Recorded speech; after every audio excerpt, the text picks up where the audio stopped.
Hey everyone, welcome back. Today we're doing another market update. Today we're March 3rd, 2026, and we are looking at what happened in the last month. So overall, we can see the spring market is coming very, very quickly.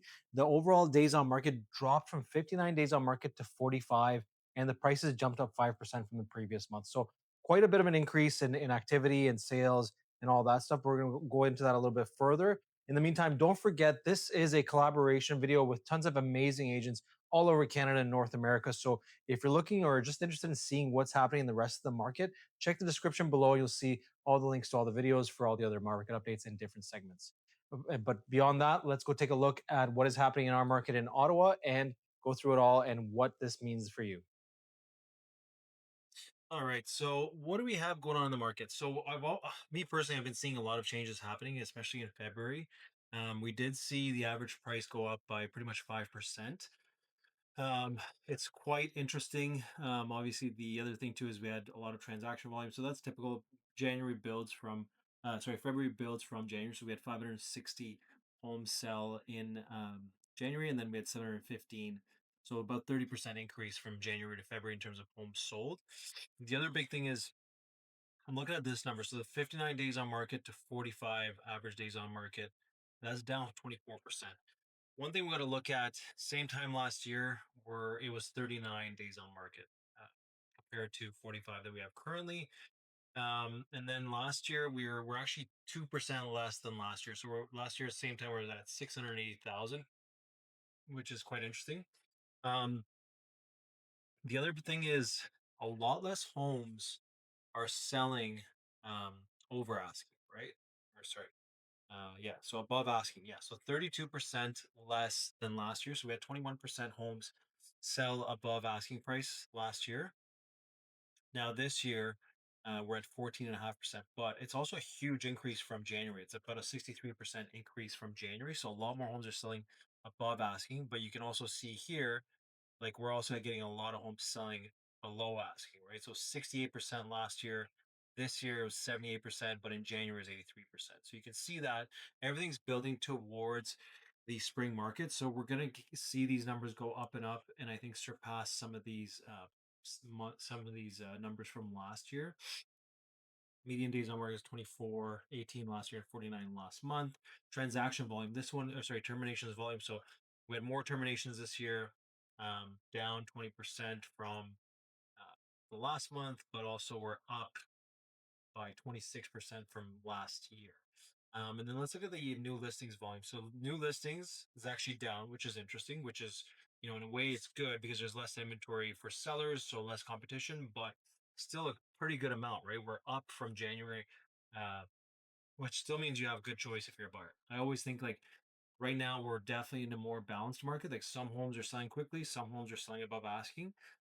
There's some homes that are selling at asking, and that's only down 0.5%, which is 7% drop. But also less homes are selling at asking compared to last year, so 27% less, and a lot more are below asking. So keep that in mind if you're a buyer, and if you're a seller there, do you want to be in this range, or do you want to be kind of in here where people are asking um, below asking, right? And then the average sale price to list price is 97.8. Compared to last year, that was 98.6. These don't go up or down quite drastically as some of the other numbers, but it's still something to keep in mind, right? Year to date, I don't think we look at that too much. Oh yeah, transaction volume. So last year we sold 724 homes in February. This year is 750. So just keep that in mind. Year to date averages. So this year we're at 1275. Last year we were at 1329. So that means year to date we've sold 4% less homes. Um, Current year to date is at 655, and last year to date is 676 for the average price point. And then yeah, so year to date in terms of um, above list price is 12.1%. Last year to date, same time, was 17.5%. So this is all very interesting. I had a feeling that we would be in a better market than last year, but it actually doesn't show that. I mean, personally, like in my business, I feel it. I feel like a lot of people are kind of ready to jump in, and a lot of sellers are trying to get on the market.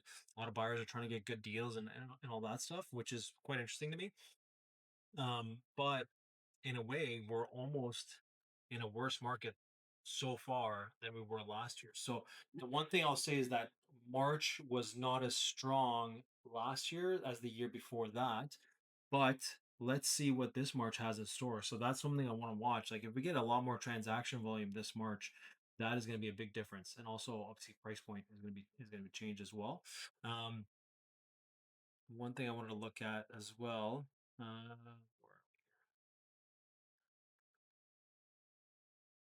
charts? Let's go to Ottawa. So transaction volume. So you can see we're swinging upwards, right? Like this is pretty typical. We see it every year. February, right? February. Let's look at the average price point. So we're finally getting that swing upwards, right? January we didn't have it. Where did it happen? In December? Like last January was already swinging upwards, but then you can see we kind of flattened out in February and March. And based on this, I think we're gonna have a faster peak than last year. Last year we peaked only in May, and then we flattened out and went right down after June.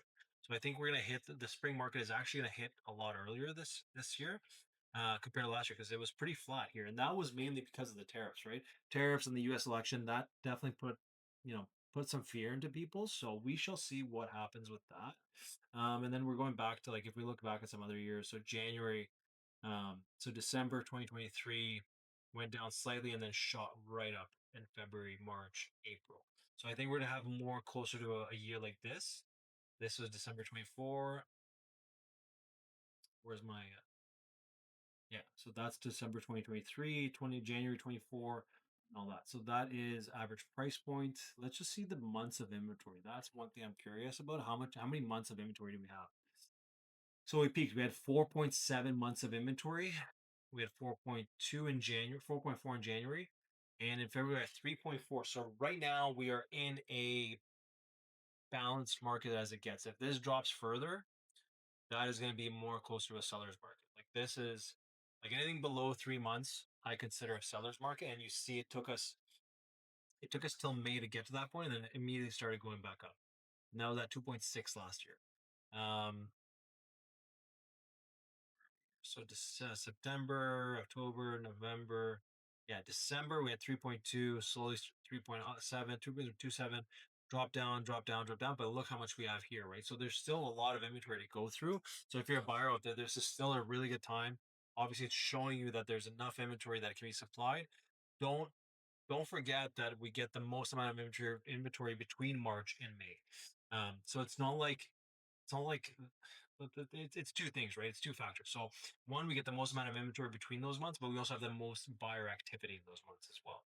So keep that in mind. So this is comparable to January of 2024. Yeah, sorry, January. Yeah, January of 2024 is very comparable. February 2024, we dropped to 2.5, March 2.46, April 2.16, and then we started going up. So just a couple of things that you want to look at there. About average sale price to list price. This is always such a flat line. It literally just goes from 98, 97. Yeah, like it never like really changes much. But those small percentages make a huge difference. Transaction volume. So you can see it. We were in December at 522, January at 560. So what happened this in 2024? 497, 572, 560, and then last January 605. Interesting. And what did we peak at? 1569. So the most volume we've had in years.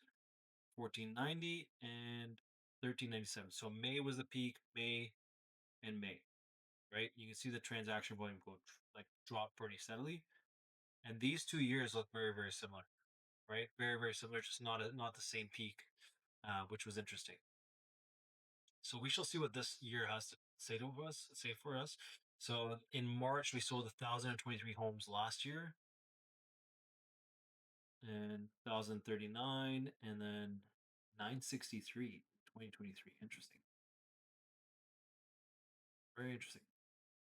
So, and then what else did we have here? So average days on market. Let's start with that.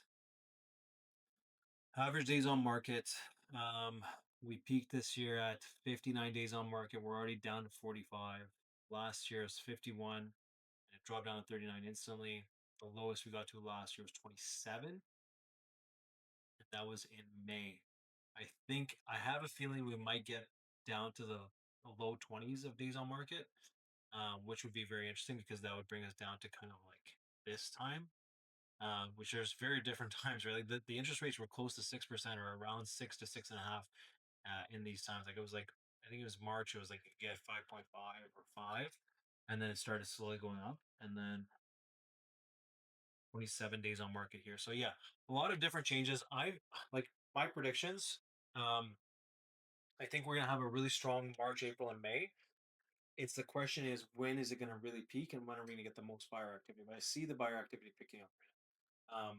If you're a buyer, my biggest thing is start looking now because you don't want to miss the good properties. And if you're deal hunting, you want to be deal hunting right now because the deals are going to be harder to find when you're in March, April, and May. Well, we're already in March, but if you're in April and May and you're hoping to get a deal, you might not get a deal until July or August. If you're a seller, price sensitivity is still huge. So if you price higher, you might not be selling until April or May until the days on market is quite lower, right? So keep that in mind when you're doing that. Um, but if you're a seller and you're trying to see if you can get a higher price, this is the time to try it, right? It doesn't mean you're going to get it, but if you're open to trying it, this is the time to do it. It's not the time to do it in May or June because then the market's already passed and you're kind of dealing with these kind of ranges, right? On the lower scale, or sorry, on the higher scale, pardon me. Because we can see here May, and then it just starts building up towards the next year. But that's all I got for so far. I think everybody's gonna be surprised at what happens with this market. And one good thing is rates are at like 3.5 to about 4%, which is much lower than the last 2 years. And prices are still pretty steady. Like we haven't gone up too much, we haven't gone down too much. So if you're looking for a time to buy or thinking of investing, these are some pretty crucial times. You want to be a little bit more strategic than just looking at the first few houses. You want to take a look at as many houses as you can before making a decision. And that's what something I always encourage is make sure you know what you're looking for first, narrow down the area, and then compare with what's in the area. It's very hard to compare homes in different areas because different areas demand different price points. So that is my biggest tip is just know what you're comparing to in your direct area, whether you're a buyer or a seller. If you're a buyer, focus on a style of home and an area you want to be in, and then look for that and hunt down that. If you're a seller, sensitivity is huge, so just keep like don't go too crazy on overpricing it. If you want to get it sold quick, it has to be priced to market or slightly below to get the most movement on. That's all I got. If you guys have any questions about this, feel free to drop comments, send me an email, or reach out to me, and I will answer any questions you have about the market and even give you a breakdown of your macro or micro market in your particular area. See you guys in the next one. If you have any questions, drop it.